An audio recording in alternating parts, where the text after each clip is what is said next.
PSL 5 کے final کے لیے میدان سج گیا۔ لاہور قلندرز اور کراچی کنگز مقابلے کے لیے تیار ہیں۔ دونوں ٹیمیں پہلی بار فائنل میں پہنچی ہیں۔ فائنل ٹاکرے کے لیے سیکیورٹی کے بھی سخت انتظامات کیے گئے ہیں۔ میچ رات 8 بجے شروع ہوگا۔ اسی بارے میں تفصیلات جان لیتے ہیں، محمود ریاض ہمارے ساتھ موجود ہیں۔ محمود، بتائیے گا انتظامات کیسے ہیں؟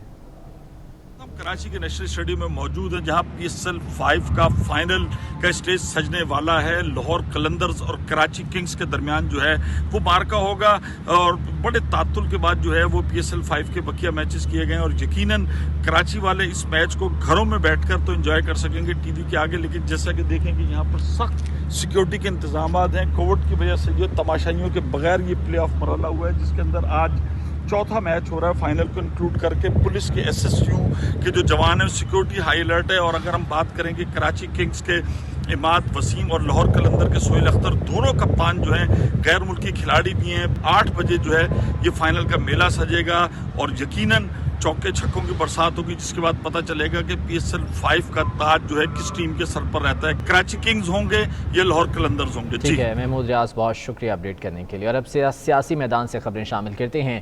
مریم نواز نے ٹویٹ کیا ہے کہ میاں نواز شریف شدید بیماری کی وجہ سے آج اسلام آباد میں ہونے والی PDM کی سربراہی میٹنگ میں آن لائن شرکت نہ کر سکے۔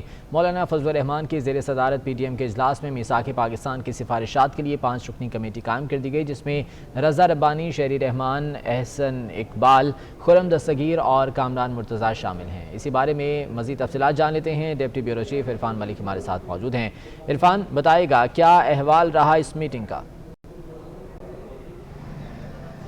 بالکل، دیکھیے آج کے سربراہان اجلاس میں چارٹر آف پاکستان پر بات چیت کی گئی ہے، اور یہ فیصلہ کیا گیا ہے کہ اس پر مزید کام کیا جائے گا، اور اس کے لیے ایک 5 رکنی کمیٹی تشکیل دی گئی ہے۔ اس 5 رکنی کمیٹی میں 3 جو PDM کی بڑی جماعتیں ہیں ان کی 5 شخصیات کو شامل کیا گیا ہے۔ مسلم لیگ نون سے اس میں 2 شخصیات کو لیا گیا ہے، جن میں احسن اقبال اور خرم دستگیر ہیں۔ پیپلز پارٹی کی طرف سے رضا ربانی اور شہری رحمان اس کمیٹی میں شامل ہے، جبکہ مرزا کامران ایڈوکیٹ کو بھی اس کمیٹی میں شامل کیا گیا ہے، جو میثاق پاکستان یا چارٹر آف پاکستان کے حوالے سے مزید کام کرے گی اور اپنا حتمی سفارشات جو ہے وہ سربراہان کے سامنے رکھے گی۔ اس کے ساتھ ساتھ آج نواز شریف نے بھی اس اجلاس سے خطاب کرنا تھا، لیکن کچھ دیر پہلے مریم نواز کا ایک ٹویٹ سامنے آیا ہے، جس میں انہوں نے یہ کہا ہے کہ نواز شریف گردے میں تکلیف کے باعث آج کے اجلاس میں شرکت نہیں کر سکے، اور اس وقت وہ زیر علاج ہیں۔ مریم نے یہ اپیل بھی کی ہے کہ نواز شریف کے لیے دعا کی جائے، اور اپنے ٹویٹ میں انہوں نے لکھا ہے کہ وہ نواز شریف کی نمائندگی کے لیے یہاں پر موجود ہے۔ اب یہ اجلاس جو ہے اس کے اختتامی لمحات ہیں، اور اس میں کچھ فیصلے کیے گئے ہیں اور کچھ پر مزید کام کرنے کا فیصلہ کیا گیا ہے، جس میں میثاق پاکستان بھی شامل ہے۔ 5 رکنی کمیٹی اس سلسلے میں حتمی اپنی سفارشات تیار کرے گی اور اس کے بعد قائدین کے سامنے رکھے گی۔ ٹھیک ہے، لاہ عمل آئندہ کا تیار کیا جائے گا۔ بہت شکریہ، عرفان ملک اپڈیٹ کر رہے تھے۔ گلگت بلتستان کے حلقہ GBA 2 کے ووٹوں کی گنتی دوبارہ شروع کر دی گئی ہے۔ دوبارہ گنتی کی درخواست پیپلز پارٹی کے امیدوار جمیل احمد نے دی تھی۔ اس حلقے سے تحریک انصاف کے امیدوار فتح اللہ خان صرف 2 ووٹوں سے جیتے ہیں۔ گلگت بلتستان کے الیکشن میں دھاندلی کے خلاف پیپلز پارٹی کا دھرنا اور احتجاج بھی جاری ہے، جبکہ حلقہ GBA 2 کے ووٹوں کی گنتی اب دوبارہ شروع کی گئی ہے۔ دوبارہ گنتی کی درخواست پیپلز پارٹی کے امیدوار جمیل احمد نے دی تھی۔ واضح رہے کہ اس حلقے سے تحریک انصاف کے امیدوار فتح اللہ خان صرف 2 ووٹوں سے جیتے ہیں، جبکہ گلگت بلتستان کے الیکشن میں دھاندلی کے خلاف پیپلز پارٹی کا دھرنا اور احتجاج بھی جاری ہے، اور اس سلسلے میں DC آفس کے سامنے بھی گزشتہ شب دھرنا دیا گیا تھا اور احتجاج بھی کیا گیا تھا۔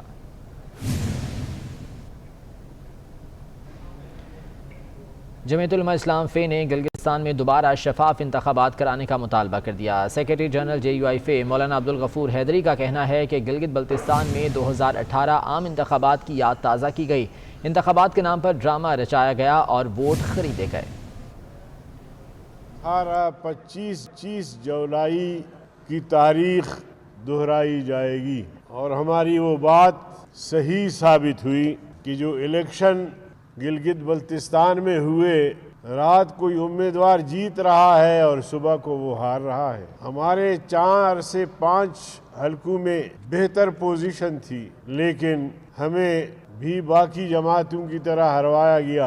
الیکشن کمیشن کے تمام عہدیداروں کو بما چیف الیکشن کمشنر سب کو فوری طور پر مستعفی ہونا چاہیے۔ صاف شفاف انتخابات کو یقینی بنایا جائے۔ وفاقی حکومت اور ان کے کارندوں کی مداخلت کا سدباب یقینی بنایا جائے۔ تمام جماعتوں پر مشتمل ایک قومی کمیشن بنایا جائے جو گلگت بلتستان اور پاکستان کے انتخابات کی نگرانی کرے۔ اور وزیر اطلاع ناصر حسین شاہ کا کہنا ہے کہ انسٹیٹیوٹ آف پبلک اوپینین کے سروے کے مطابق پیپلز پارٹی نے 25% ووٹ لیے، پی ٹی آئی نے پیپلز پارٹی سے کم یعنی 24% ووٹ لیے۔ تمام تر دھاندلیوں اور ریاستی قوت کے استعمال کرنے کے بعد بھی پی ٹی آئی 24% ووٹ لے سکی۔ پی ٹی آئی نے دھاندلی کر کے زیادہ سیٹیں جیت لیں۔ یہ دھاندلی کی جیت پی ٹی آئی کے گزشتہ عام انتخابات سے اب تک کی کارروائیوں کا تسلسل ہے۔ دھاندلی نہ ہوتی تو پیپلز پارٹی گلگت بلتستان میں حکومت بناتی۔ اب سلیکٹڈ گورنمنٹ کے گھر جانے کا وقت آ گیا ہے۔ وزیر اطلاع ناصر حسین شاہ کہتے ہیں کہ انسٹیٹیوٹ آف پبلک اوپینین کے سروے کے مطابق پیپلز پارٹی نے 25% ووٹ لیے، جبکہ تحریک انصاف نے پیپلز پارٹی سے کم یعنی 24% ووٹ حاصل کیے۔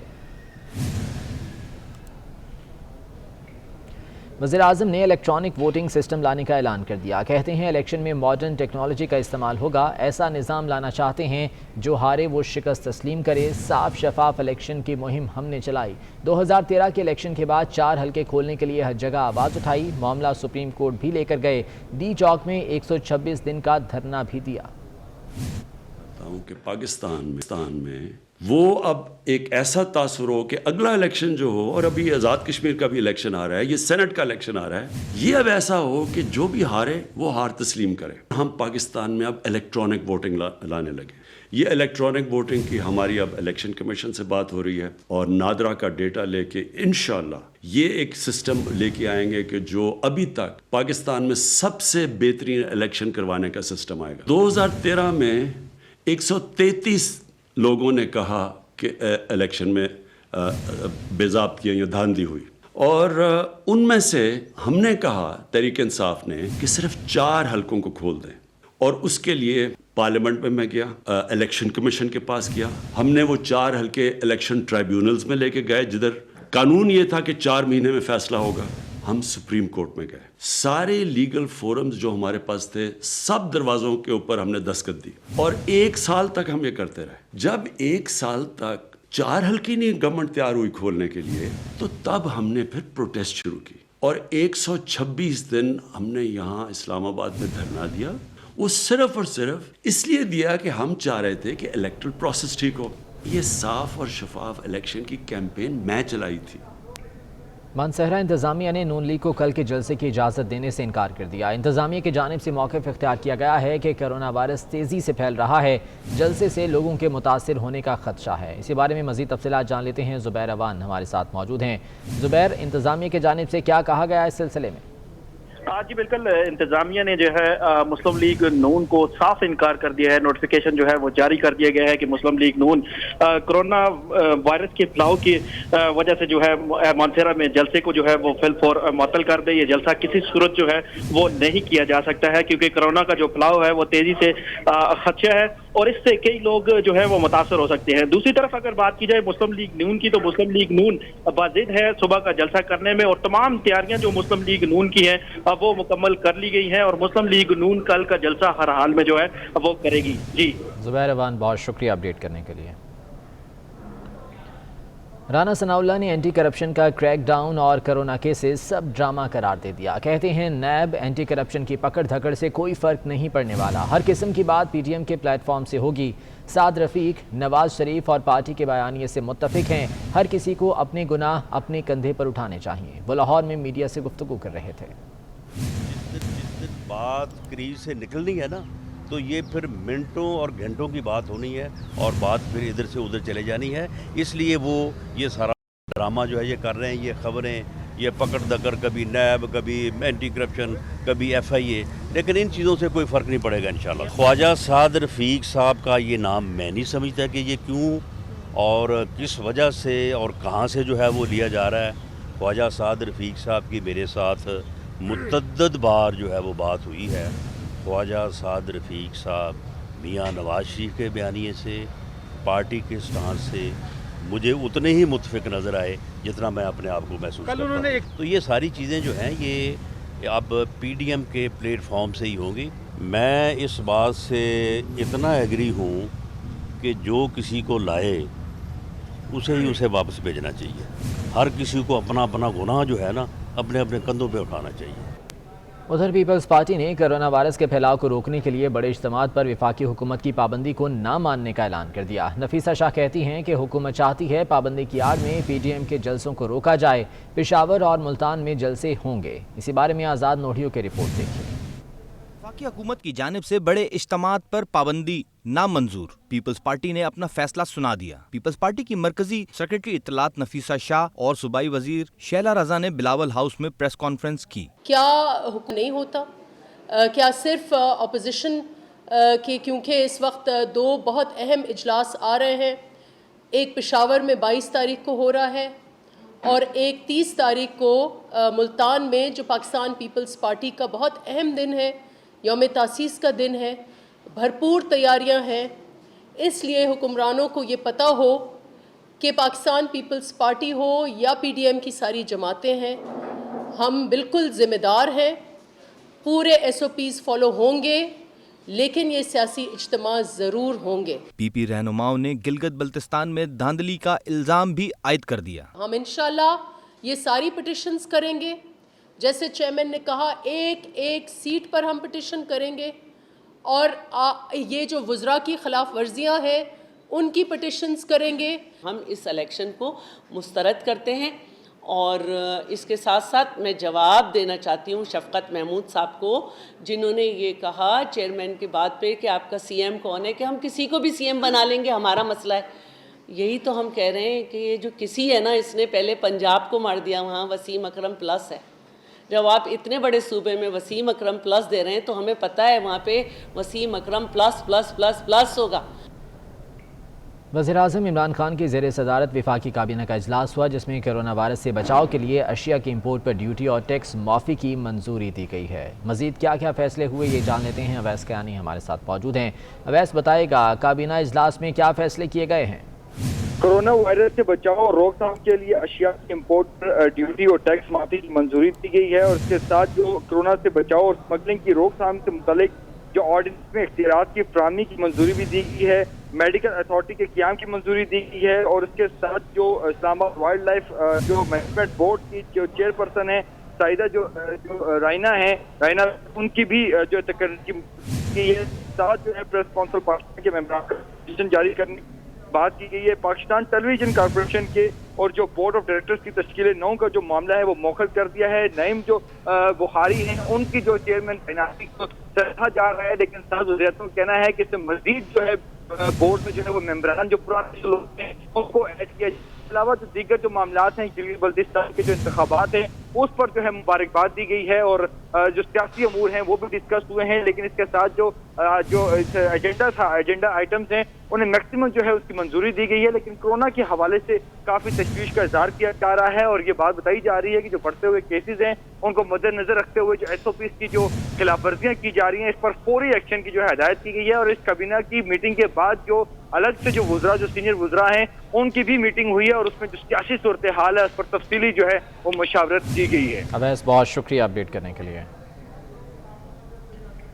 وزیراعظم نے کرونا ویکسین کے ایڈوانس بکنگ کرانے کی منظوری دے دی ہے. پارلیمانی سیکرٹری ڈاکٹر نوشین حامد کا کہنا ہے کہ پہلے مرحلے میں 1 کروڑ شہریوں کے لیے ویکسین خریدی جائے گی. وزیراعظم عمران خان کی جانب سے کرونا ویکسین کی ایڈوانس بکنگ کرانے کی منظوری دی گئی ہے.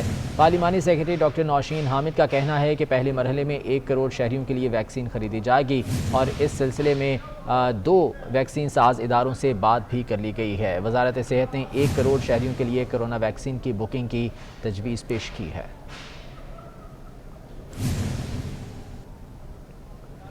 سندھ حکومت نے رواں سال سردیوں کی چھٹیاں نہ کرنے کا فیصلہ کیا ہے. وزیر تعلیم سندھ سعید غنی 23 نومبر کو NCOC کے اجلاس میں صوبائی حکومت کے فیصلے سے آگاہ کریں گے، کیونکہ چھٹیاں نہ کرنے کا فیصلہ اسٹیئرنگ کمیٹی کا کیا ہوا ہے. سعید غنی کا کہنا ہے کہ کورونا کے باعث تعلیمی اداروں میں پہلے ہی بہت چھٹیاں ہو چکی ہیں، مزید چھٹیاں نہیں دے سکتے. سندھ حکومت نے رواں سال سردیوں کی چھٹیاں نہ کرنے کا فیصلہ کیا ہے، اور وزیر تعلیم سندھ سعید غنی 23 نومبر کو NCOC کے اجلاس میں صوبائی حکومت کے فیصلے سے آگاہ بھی کریں گے.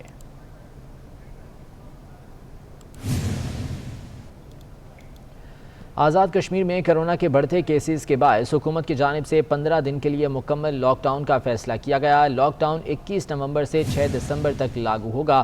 اسی بارے میں مزید تفصیلات جان لیتے ہیں، اورنگزیب جرال ہمارے ساتھ موجود ہیں۔ اورنگزیب بتائے گا کیا فیصلہ آزاد کشمیر حکومت کی جانب سے کیا گیا ہے اور اقدامات کیا اٹھائے جا رہے ہیں؟ جی آج یہ فیصلہ کابینہ میں کیا گیا، جس کے بعد وزیر سے ڈاکٹر نذیر نقوی نے دیگر وزراء کے ہمراہ جو ہے نیوز کانفرنس کی، جس میں انہوں نے یہ بتایا کہ 2 ہفتے تک ہر قسم کے جو عوامی اجتماعات ہیں، جلسے جلوس یا زیارت کا جو اجتماع، اس طرح کی جو تمام تقریبات پر پابندی ہوگی، جبکہ جو ہے وہ ماس جو ہے میڈیکل سٹور، کریانہ سٹور یا جو ریاستی اشیاء کی چیزیں ہیں، اس کے علاوہ تمام کاروباری مراکز جو ہیں وہ بند ہوں گے، اور جو دکانات کھلی رہیں گی ضروری اشیاء کی، اس صبح 7 بجے سے شام 7 بجے تک، اور اس کے علاوہ جو تمام جتنے بھی سرکاری نجی تمام جتنے بھی تعلیمی ادارے ہیں وہ بند رہیں گے، اور اس کے ساتھ ساتھ وہاں یعنی جو سرکاری یا جو غیر سرکاری یا نیم سرکاری ادارے ہیں وہاں پر 50% جو ہے وہ عملے کو حاضر کیا جائے گا، اور تمام جتنے بھی سیاح ہیں ان کی پابندی ہے آزاد کشمیر آنے پہ، اور اس کے ساتھ ساتھ جتنے بھی لوگ یہاں آئیں گے ان کی اسکریننگ کی جائے گی، اور جتنے بھی کھیل کے میدان ہیں یا کمپلیکس ہیں یا اس کے علاوہ جو ڈاکٹروں کے جو کلینکس ہیں وہ بند رہیں گے، اور ہوٹلز بھی جو ہیں وہ اس حد تک ہوں گے کہ ٹیک اوے کے طور کے اوپر وہاں سے کھانا لیا جا سکتا ہے۔ جی ٹھیک ہے، اورنگزیب جرال بہت شکریہ اپڈیٹ کرنے کے لیے۔ پولیس سروس آف پاکستان کے 24 ایس پیز کو ایس ایس پی کے عہدے پر ترقی دے دی گئی ہے۔ اسی بارے میں مزید تفصیلات جان لیتے ہیں، بابر شہزاد ترک ہمارے ساتھ موجود ہیں۔ بابر شہزاد بتائے گا کون کون سے افسران شامل ہیں ترقی پانے والوں میں؟ دیکھیے حالیہ جو ڈپارٹمنٹل سلیکشن بورڈ ہوا تھا اس کی سفارشات کی روشنی میں وفاقی حکومت نے Police Service of Pakistan grade 18 کے 24 جو ایس پیز ہیں ان کو گریڈ 19 میں ایس ایس پی کے عہدے پر ترقی دے دی ہے۔ ترقی پانے والے ایس پیز میں سے 8 سندھ حکومت میں، 5 پنجاب حکومت میں، 4 خیبر پختونخوا حکومت میں، 1 بلوچستان، 1 اسلام آباد، 1 موٹر وے پولیس، 1 فرنٹیئر کانسٹیبلری اور 1 FIA میں تعینات ہے۔ ترقی پانے والے افسران میں وقار احمد جو ہیں خیبر پختونخوا میں تعینات وہ شامل ہیں۔ خیبر پختونخوا میں تعینات زیب اللہ خان، ایس پی محمد قریش خان، ایس پی عارف شہباز خان جو ہے انہیں گریڈ 19 میں ترقی دی گئی ہے، جبکہ خیبر سندھ حکومت میں تعینات S P Shaukat Ali, S P سعادت علی، ایس پی ثاقب ابراہیم، ایس پی قمر رضا، ایس پی حیدر رضا، ایس پی غلام مرزا تبسم اور ایس پی عمران رضا کو گریڈ 19 میں ترقی دی گئی ہے۔ ایس پی عمران رضا کو گریڈ 19 کا ایکٹنگ چارج دیا گیا ہے، جبکہ پنجاب حکومت میں تعینات ایس پی طاہر رحمان، ایس پی محمود الحسن گیلانی اور ایس پی ذوالفقار احمد کو بھی گریڈ 19 کا ایس پی محمود الحسن گیلانی کو گریڈ 19 میں ایکٹنگ چارج دیا گیا ہے، جبکہ ایس پی ذوالفقار احمد کو گریڈ 19 میں ترقی دے کر پنجاب حکومت میں ہی خدمات جاری رکھنے کی ہدایت کی گئی ہے۔ اس کے علاوہ پنجاب حکومت میں تعینات ایس پی عثمان اعجاز باجوہ کو گریڈ 19 میں ترقی دے کر پنجاب حکومت میں ہی خدمات جاری رکھنے کی ہدایت کی گئی ہے۔ سندھ حکومت میں تعینات ایس پی سمیع اللہ کو بھی گریڈ 19 میں ترقی دے کر سندھ حکومت میں ہی خدمات جاری رکھنے کی ہدایت کی گئی ہے۔ ایس پی عمران ریاض کو گریڈ 19 کا ایکٹنگ چارج دے کر سندھ حکومت میں خدمات جاری رکھنے کی۔ ٹھیک ہے بابر شہزاد بہت شکریہ اپڈیٹ کرنے کے لیے۔ روز بلانکا کنٹری کلب میں مہنگی ترین شادی کے معاملے پر کلب کے مینیجر کا بیان سامنے آ گیا۔ مینیجر کا کہنا ہے کہ روز بلانکا کلب کے مالک شوکت حیات ہیں، جنہوں نے روز بلانکا کلب کو 2018 میں سیکیورٹی ایکسچینج کمیشن میں رجسٹر کرایا۔ حال ہی میں روز بلانکا میں تقریبات کا آغاز ہوا، اس سے پہلے روز بلانکا کلب میں ایونٹس نہیں ہوتے تھے۔ روز بلانکا کلب سے گوہر اعجاز کا کوئی تعلق نہیں۔ روز بلانکا کنٹری کلب کو نزد لیک سٹی لکھا جاتا ہے، اس لیے غلطی سے روز بلانکا کنٹری کلب کو گوہر اعجاز کی ملکیت سمجھا گیا۔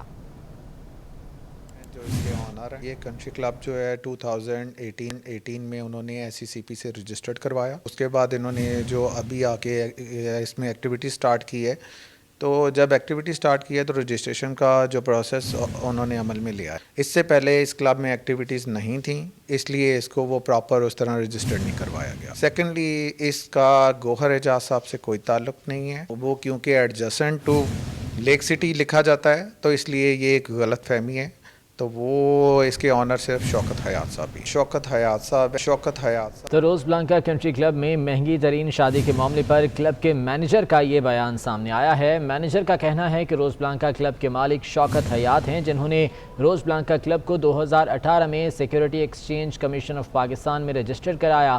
حال ہی میں روز بلانکا میں تقریبات کا آغاز ہوا اور اس سے پہلے روز بلانکا کلب میں ایونٹس نہیں ہوتے تھے۔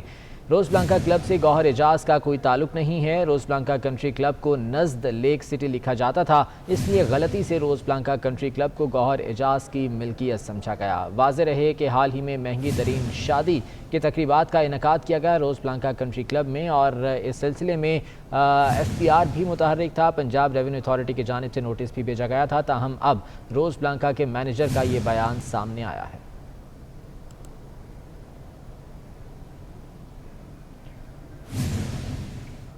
محکمہ انوائرمنٹ واپس ملتے ہی CDA متحرک ہو گیا. CDA نے اسلام آباد کے ٹریل 5 پر پارک اور واکنگ ٹریک بنانے کا فیصلہ کر لیا ہے. اسی بارے میں تفصیلات جان لیتے ہیں. ولید چودھری ہمارے ساتھ موجود ہیں.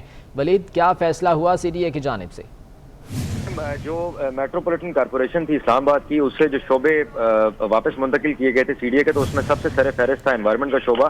اور جو ہی CDA کو واپس ملا ہے تو CDA سوال ہے, اور CDA نے جو اسلام آباد جہاں پر تقریباً جو صبح سے ہی شام تک جو ہے وہ چہل پہل رہتی ہے, لوگ ہائیکنگ کرتے ہیں, تو وہاں پر اس کے بالکل آغاز میں جو داخلی راستہ ٹریل 5 کا, وہاں پہ جو جنگل تھا اس کو ختم کر کے جو پارک ہے وہ اور واکنگ ٹریک جو ہے وہ بنانے کا فیصلہ کیا ہے. اور اس حوالے سے جو چیئرمین CDA ہیں, انہوں نے باقاعدہ طور پر جو محکمہ انوائرمنٹ ہے اس کو یہ ہدایات جاری کی ہیں کہ جتنا جلد از جلد ہو سکے اس پارک کو جو ہے وہ مکمل کیا جائے, تاکہ جو لوگ ہائیکنگ نہیں کر سکتے یا کسی بھی وجہ سے وہ اس پہاڑ تک جو ہے وہ نہیں جا سکتے, تو وہ اگر واک کرنا چاہتے ہیں تو ان کو اسی جگہ پر اس پرفضا مقام پر, چونکہ یہ مارگلا کے ساتھ جو ہے وہ پہاڑی علاقہ ہے اور مارگلا کی پہاڑیاں اس پورے علاقے میں, تو اسی وجہ سے تاکہ ایک تو نظارہ جو ہے وہ بہت اچھا ہوگا, دوسرا آگے سردیوں کا جو موسم ہے تو اسی وجہ سے جو لوگ ہائیکنگ نہیں کرنا چاہتے وہ کم از کم یہاں پر اس پرفضا مقام پر جو ہے وہ واک کر سکیں. تو اس حوالے سے جو انوائرمنٹ کا شعبہ ہے,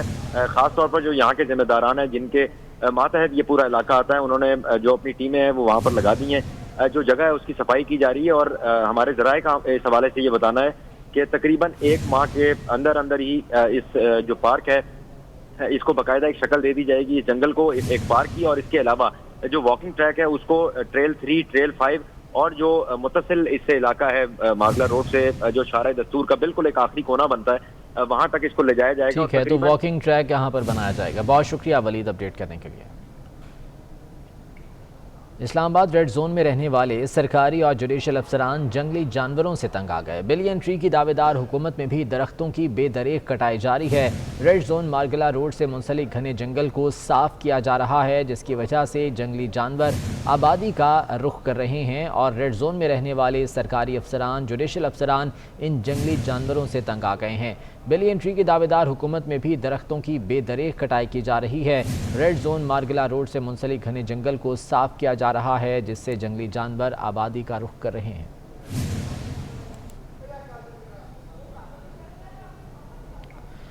کشمور میں بچی زیادتی کیس کے ملزم کو گرفتار کرنے والے ASI محمد بخش کے اعزاز میں DIG ویسٹ آفس کراچی میں تقریب کا انعقاد کیا گیا. تقریب میں کرکٹ ٹیم کے سابق کپتان سرفراز احمد بھی شریک ہوئے. DIG ویسٹ عاصم قائم خانی کا کہنا تھا کہ ASI محمد بخش نے اپنے خاندان کی زندگی داؤ پر لگا کر معصوم بچی کو بچایا. آج ASI محمد بخش کراچی کے عوام کے مہمان ہیں. کشمور میں بچی زیادتی کیس کے ملزم کو گرفتار کرنے والے ASI محمد بخش کے اعزاز میں DIG ویسٹ آفس کراچی میں تقریب کا انعقاد کیا گیا. اس تقریب میں کرکٹ ٹیم کے سابق کپتان سرفراز احمد بھی شریک ہوئے. اس موقع پر DIG ویسٹ عاصم قائم خانی کا کہنا تھا کہ ASI محمد بخش نے اپنے خاندان کی زندگی داؤ پر لگا کر معصوم بچی کو بچایا. انہوں نے کہا کہ آج ASI محمد بخش کراچی کے عوام کے مہمان ہیں.